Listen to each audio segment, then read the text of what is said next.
Recently, we spoke about the creation of the vampires, their enslavement under the Lord of Undeath, Nagash, and their eventual freedom when Nagash was defeated against the living of Necrarch. I mentioned back then that each of the first vampires eventually went on to found their own bloodline, and today we are going to look at one of them. Warhammer is known as the father of the vampire race, having helped the Queen Neferata replicate Nagash's damned elixir of life with damning effects. Those who drank from the elixir were forever changed to be the blood-hungry monstrosities we know of today. What is rather unknown to most of the common folk is that each person who drank from the famed elixir were altered by their own personalities to become something much more, and now each person they too turned would be but an extension of their sire. When Nagash was defeated and the vampires fled, it was Warhammer who did not flee. He, being one of the most devoted of the Lord of Undeath, Warhammer sought to save any of Nagash's works and protect any acolytes that he deemed worthy of the Master's plan, before hiding within the shadows to escape the wrath of the Necrarch. Only those who proved to be worthy scholars and devoted to his vision would be allowed to feel the embrace of his blood kiss. Warhammer's vision is similar to that of his master, a world made of bones and dead flesh, where life itself exists only in history. This would naturally present a problem for the vampires, for their only source of food is the blood of the living.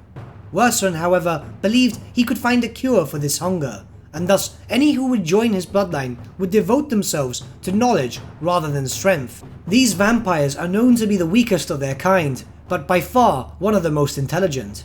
Their devotion to their studies have seen them rely on blood much less, pairing their dark magics with that most commonly known with the Dark Elves, or feeding upon the volatile substance known as warpstone to soothe their hunger. It is because of this that these vampires, the Necrarchs as they are commonly known, are more horribly disfigured than their fairer cousins. Even the newest members quickly begin to deteriorate into this horrible form, with their sanity quickly leaving them as they devote themselves to the dark arts.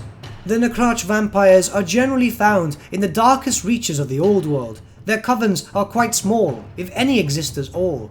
These creatures are very untrusting, even to their own kin, and are very paranoid of losing their findings to those less worthy.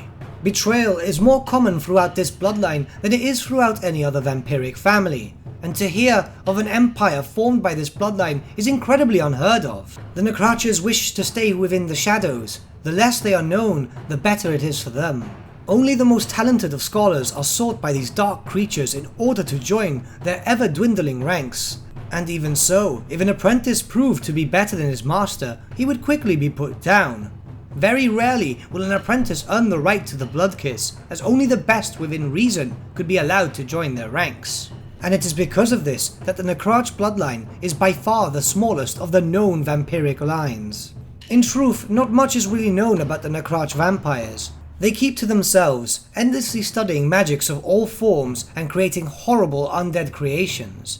Many suspect that they are simply biding their time until the return of their Dark Master, to finally rid the living of this world and cure their hunger. But in truth, we may never know. There have been stories of their sire already being long dead, murdered by one of his former pupils. But then, many believe that something so ancient cannot truly die, and at some point he will return, and may already be walking among us as we speak. But with that, my friends, we've come to the end of our lore video. Thank you so much for watching. If you did enjoy the video, might I suggest giving the video a like, or even subscribing to the channel, as it really does help us out. This was one of the lesser known vampire bloodlines, so I kind of wanted to get these guys out of the way first, hoping to end up with the Von Carstein line as the last one, given the amount of lore they have with all the backgrounds and so on. But nonetheless, I hope you did enjoy, and don't worry, there will be a big lore video once again coming very soon.